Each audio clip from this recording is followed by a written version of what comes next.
So it's that balance of realizing when I am defeated and need to rework something better, and when the kids just need time to figure it out and have that challenge, and kind of getting that idea that it's not always going to be easy.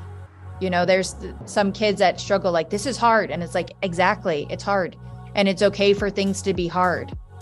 But I think overall, them having that experience makes them more successful in the future.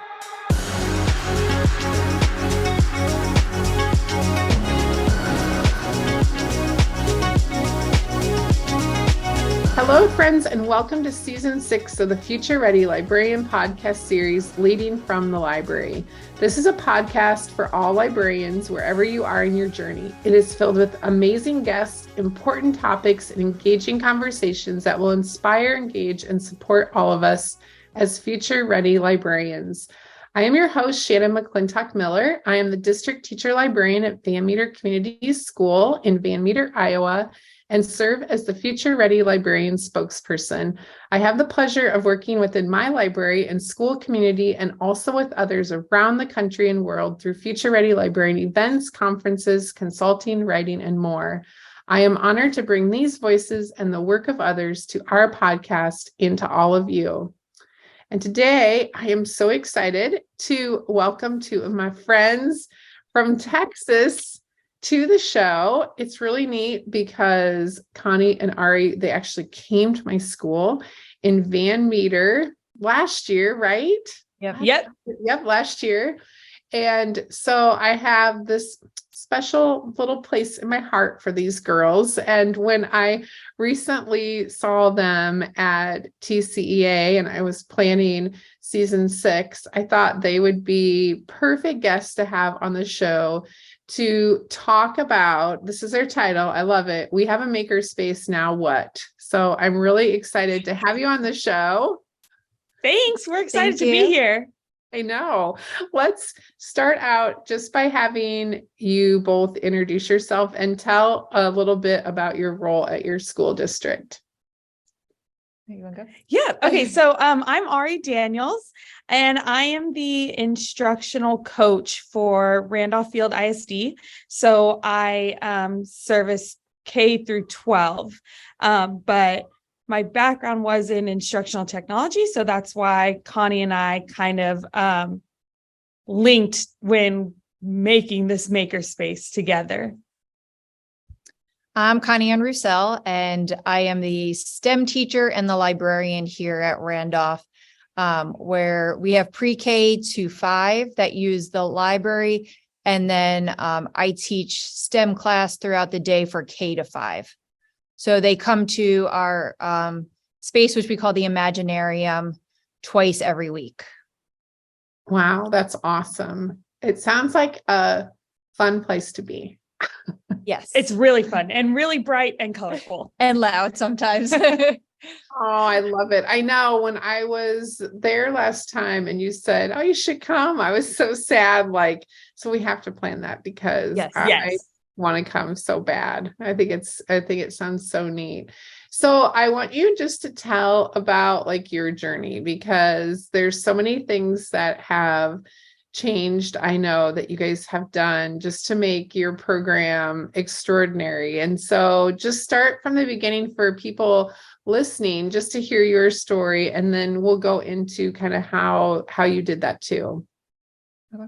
You want to start with the... Yeah. So previously, we had just your standard computer class, and we had a computer teacher and a librarian. So they were in separate, the computer teacher did her thing. And it was more focused on just basic typing skills. And then librarian was just your standard librarian, checking out books, doing lessons. But 5 years ago, we got a grant. So because we're on a military base, there's a lot of opportunities for us to get different grants. And so we got a grant, and we focused it on STEM. And so it's called All Systems Go. And so one of the big initiatives with that was because we were also getting a new campus. They tore down the old one. We were going to develop this space that was more STEM focused. And so the big initiative was, one, to combine the computer class and the library into one STEM area, and really get students to engage with those STEM activities that we felt they were lacking. And so through that grant, thankfully, we were able to fund all of the furniture in our Imaginarium. So it's a huge space, and it's very open. It's right in the center of the new building, which has its challenges. But we have a lot of flexible seating, a lot of just colorful furniture. We have a lot of mobile dry erase boards. So we got this STEM grant. And of course, Connie and I were really excited. They threw furniture in there, and then they were kind of like, okay, have fun. And so, after all of that excitement of everything being unboxed, we were like, okay, well, now we have to plan this new entire program that we've never had before at this school. And so that's where Connie really stepped in and tried to figure out what was going to work best for our campus. Yeah. So last year was a different, like when we first started the program last year, we didn't even have furniture because all of this was going on like right after COVID. So it wasn't until I believe last summer that the last bookshelves finally arrived. So bit by bit, different pieces of furniture would come in. So with the area, I have like a STEM lab that's where I hold my classes. And then around there is like this big L-shaped central corridor to the school. And it used to be like the library and the makerspace were kind of mixed into each other, but we were having 3 classes in here at a time. So I have a class with me. One of the other teachers, Mrs. Walters, has a class in the makerspace, and then teachers are coming with their classes for library checkout. So the great thing about all this stuff being mobile is last summer, Ari and I were running a STEM camp here, and we just started moving furniture around and seeing. So we kind of made it more where our whole like book selection library area is on one side of the L, with the circulation desk at the bend, and then it kind of transforms on the other side to our maker area. So in there, we've got our recyclables and all different things that kids bring in from home from their parents that they can use to build stuff. Just kind of free imagination. They've got tables out there to work in as groups. And then we have shelves that just have all different kinds of connects and Legos, different building materials and straws with connectors. So the way our program works is they'll come to me every other week and Miss Walters on the other week. So as we've been doing this program, we've been trying to see like what works best. So at the beginning of last year, we were doing that. They were coming to us once a week. And then we came to visit you, and you had explained how your class came for the entire week with their program. So the second half of the year, we tried that. And while it worked great for our STEM and maker area, it was more of a struggle with some of the other specials teachers. They felt that they were losing some things with having those 5 weeks in between. So Ms. Walters and I worked together. And since, for example, if a class is coming to Imaginarium day 1 on Tuesday and day 2 on Wednesday, 1 week, they're just going to come to me both of those days. And then the following week, they'll go to Miss Walters both of those days. So this way, especially with the older kids where we're working on projects that are lasting longer, we have that ability to say, okay, hold on here. We're going to stop. Let's put our supplies away, and we're going to pick up with this challenge tomorrow. Because one of the things I really thought we were losing when we just had one day was we want the kids to have that productive struggle and ability to fail, and then also give them enough time to rework things and try it again. And by having it just one day was kind of like, okay, guys, we're out of time. Yeah. And that's it. And so I think, the past 2 years, we've just had to really be flexible. So not only like on Connie's back end, but just the scheduling, but we also, with this grant, we were getting thrown just, I know it seems silly to say, but amples of money. Like we were just, oh, do you want 5 3D printers? Here, take 5. Do you want 10 little bit kits? Here, take 10. And so I know it seems like, oh, what an awful problem to have, but we were trying to figure out, how many of things do we need? What does work best? And so when our STEM director was coming to us saying, spend more money, spend more money, spend more money, which I know, again, some people are like, why are you complaining about that? But it really was at times overwhelming because we just didn't know what direction we wanted to go with this space. So we really had to kind of pull back and say, maybe not 5 3D printers, thanks to you, but maybe just 1 3D printer, and not like the top of the line 3D printer that doctors use. Like, let's scale it back for a kid. But that in itself was just something that we had to really figure out. And we're still trying to figure out a little bit, like what supplies and what technology, because we are blessed with a lot of technology and resources, but what works best so we don't just have it busting at the seams and then it collecting dust, because that was a big thing that we didn't want to happen. And like, I'm coming from being a 3rd grade teacher my first 4 years here. And then my husband was military. So, 5th grade here, 2nd grade here, so I kind of had the gambit of K to 5 in the classroom, but as far as like coding, I knew nothing about. And then now I'm trying to teach this to kids. So a lot of it is giving ourselves grace and realizing, this is new to us too. And just this week I was telling Ari, I'm like, 3 of my lessons that I planned just did not work out the way I had in my head. And I usually try. So like you, I have the pleasure of that my kids go to our school. So 2 of my 4 girls are in our program. And I'm constantly like trying things out with them in hopes that it'll be a smoother run when it gets to class.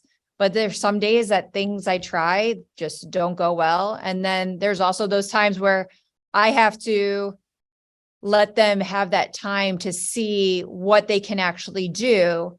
I remember last year doing one lesson and trying it with kindergarten and nothing is happening. I mean, they're touching these supplies, but nothing's actually getting built. And I'm thinking, okay, this is going to be a disaster. And then, maybe like 20 minutes into class, like one group starts getting it and another group starts getting it. And so it's that balance of realizing when I am defeated and need to rework something better. And when the kids just need time to figure it out and have that challenge and kind of getting that idea that it's not always going to be easy. There's some kids that struggle like, this is hard. And it's like, exactly, it's hard. And it's okay for things to be hard. But I think overall them having that experience makes them more successful in the future. Yeah. Well, I think that problem solving is a huge part of what we do, like within not only our libraries, but you're so lucky because you get to teach STEM. And we see that like we want them to have like their struggles and hurdles and be able to problem solve and figure things out. And the big thing is they can work together, which is something that I absolutely love. I think we're hearing that like throughout the campus, just, with that COVID, kids aren't able to talk to each other anymore, and they're not able to communicate as best as they once were. So allowing them to come in this space and talking, and Connie does some great strategies for group work and, collaboration and not always picking the same partners. So they're able to kind of develop those social emotional skills that maybe the general ed teacher doesn't, always have the time to do. That's really, and that's such a neat thing too, for like, not only we've always had our libraries that have supported that like social emotional health of our kids, but then to hear that you're very thoughtful about how that's happening in STEM, which is something that everyone really needs to think about, right? So Ari, how do you like collaborate then with Connie, like on the lessons? And Connie, like, how did you decide? Like, I think that's one thing that people, when they get a either Makerspace or STEM lab or whatever they might call it, like, what are you teaching? Like, how are you tying it into those things and collaborating and working together in that sense on the exact like lessons or curriculum that you have? Yeah. So when we were in the stages of building the Makerspace, I was kind of on the planning team, and this was before Connie even knew about it. Mm-hmm. And I told the grant director and our associate superintendent, I have the perfect person. Like, I didn't even know if she wanted to do it at the time. I was like, I want this person. And it was because, you know, when I would go into her third grade classroom, she was so tech heavy and she wanted to try things. She was coming to the TCEA conferences and ISTE with me and just trying to implement that into her own classroom. So I knew she would be perfect for this idea, especially because not only does love technology, but she's willing to, hey, I want you to do this and we don't have curriculum, but have fun. Like, I knew she wouldn't freak out about that. So we presented it to her. Of course, she said yes. And so typically when I'm here, I usually check in with her every time I'm here, which is about 3 days a week, and just bounce ideas off of her. You know, we talk about, we typically go to all the conferences together. So we try to collaborate with that. You know, if she is having an issue with robots or things, sometimes I'll try to help and do that. I've come in and just kind of been like a co-teacher with her just because I want to get interaction with the kids too. But we're just constantly bouncing off ideas off of each other. So I think it works really well because I'm not here all the time, but when I am, I just make sure that she's doing great, which she is. It makes it super fun. Yes. So yeah, getting started, I was very excited, but then also I'm a very much like, I want to research stuff and I want to know stuff and I want to do it the best I can. And this was literally a blank palette of like nothing, like go with it. And I was just like, well, what am I supposed to be doing? So it's definitely transformed a lot over the last year and a half. My first thing when I was asked to do it, I just started looking for like a STEM conference. So that summer I did a STEM conference and with Carly and Adam. And so I just kind of started using their lessons to help me through because they have it really well formatted. Because I didn't know anything about STEM myself really. And then as I've been doing those, then I'm starting to kind of see it everywhere. So like I'm from New York originally, and we were driving across the Brooklyn Bridge with the kids. And I was like, hey guys, you remember when we watched that movie with P.T. Barnum and The Greatest Showman? I said, he actually walked elephants and other animals across the Brooklyn Bridge to make sure that it was safe for people because people didn't trust the bridge. And then I was like, oh, I wonder if there's a book about that. And then we can make a bridge. And so like now I start seeing it last January. Before I started planning the second semester, I sat down with every team in the school and just kind of asked them like coming from the classroom background, I know there's so many TEKS, our standards here in Texas, that we have to teach as classroom teachers that I'm like, okay, how can I help you? Like, what are you just kind of like dipping your toes in a section that I can help reinforce that idea in the STEM lab? So a couple different grades have like, hey, you know, we need help with our plants, or we need help with animal life and things like that. So now I'll kind of look for different TEKS in the grade levels and try to look for books and then make challenges based off of those.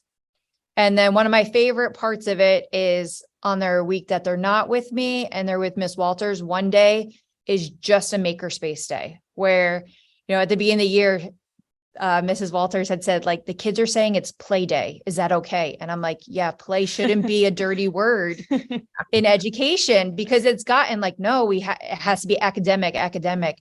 And one of my favorite things is seeing like my older boys, like in 4th and 5th grade, building out of whatever materials, like these spacecrafts and airplanes, and just using their imagination and flying it around the space, because everything is getting ready for the test, and just seeing like, them pushing the limits of like, okay, well, I've made this tower now, but it's taller than I can reach.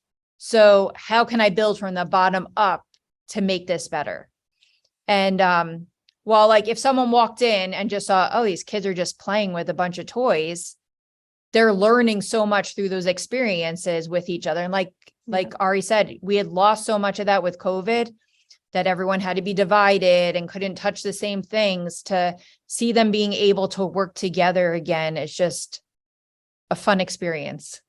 Yeah, it's something that they will not forget, like those things that they experience, and working together and working with the two of you and other teachers, they'll remember those experiences too. I mean, those are things that, and who knows, you might be supporting like a future engineer or astronaut, or all kinds of careers that they can have too, which opens tons of doors for them.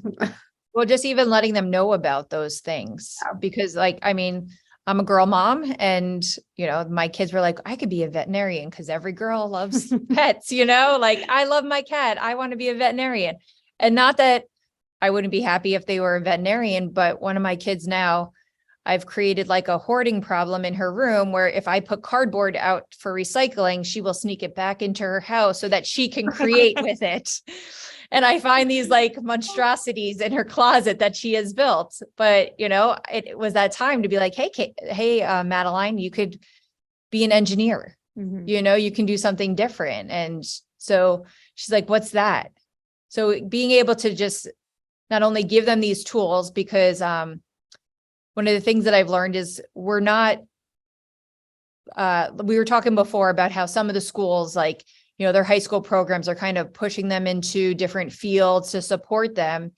At the elementary school level, by the time they're getting ready for college, like, we don't even know what kind of jobs are going to be at that point, with just the advancement of technology. So just giving them more of the skills and teamwork and communication skills that you're getting through all these like project-based learning, STEM challenges, like those are the things that are important at a foundation level now. Yeah, it is so important. And those things are things too, those skills that they can use no matter what they're doing within school, if it's in math or if they're collaborating on a reading project, and some of those skills that we can instill in them in these situations. We see that at Van Meter. And I was talking right before this to another teacher about like communication skills with our kindergartners, and what it means to, be in a group or be with, making decisions on how you're making something or how you're creating a, project or video, whatever it might be. I think we give a lot now credit to what our kids can do, which I love. Yeah. That's so cool. And it's cute to see the kindergartners, like, they're trying and, they're sitting on their hands because they so badly want to just interject, and be like, don't put it there. But, Connie's taught them, this person is going to try their idea and then you add on. But it's cute to see them, process. Okay, I know that if she puts that wheel there, it's not going to work, but I'm going to have my partner try it anyways.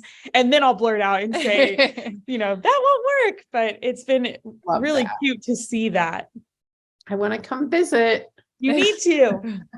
I totally will. And where can everyone else find this online? Like, find both of you online, but I think there's a special place too that they can follow the work that you're doing.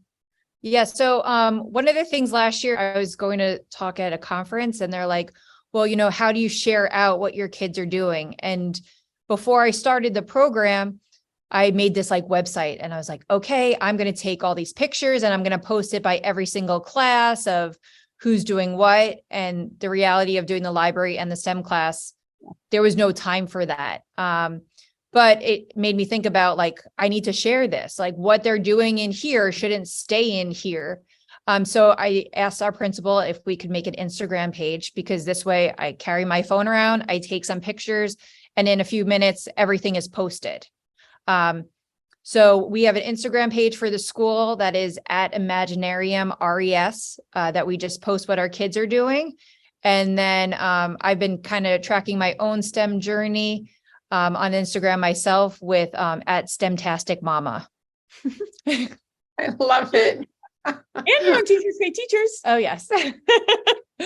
Oh, that's awesome. See, you have found your niche, my friend. It's so cool. Well, I am so grateful that you came on and the two of you shared your amazing story. Your kids and your teachers are so lucky to have both of you, not only advocating for them, but putting these amazing experiences into their lives. So it was really great. Thanks for teaching us. Yeah, thank you, because we came back and we're like, oh, well, Shannon did it this way. And luckily, we had our principal and AP with us, and so they were just like, oh, yep, whatever you get from her, like this looks good. Like, let's try to imitate that. So we really take off with your stuff too. Well, now I'm going to come visit the two of you. Awesome. So yes, you should. Oh, thank you so much. So you're going to be able to find their information attached to this podcast, along with any resources. I'll ask them if there's anything that they would like to share, and a certificate of professional development that you can download and fill out to use. As always, thank you to all of our listeners for joining us for this episode of the Future Ready Librarian podcast series, Leading from the Library. And a very special thank you to our sponsors, Follett. You make a difference in our libraries, schools, and within our lives and that of our students every day. We appreciate everything that you do. I hope that you can take what you learned in today's podcast and put it to use within your practice as a future ready librarian. Until next time, friends, keep finding ways to lead within and from your library.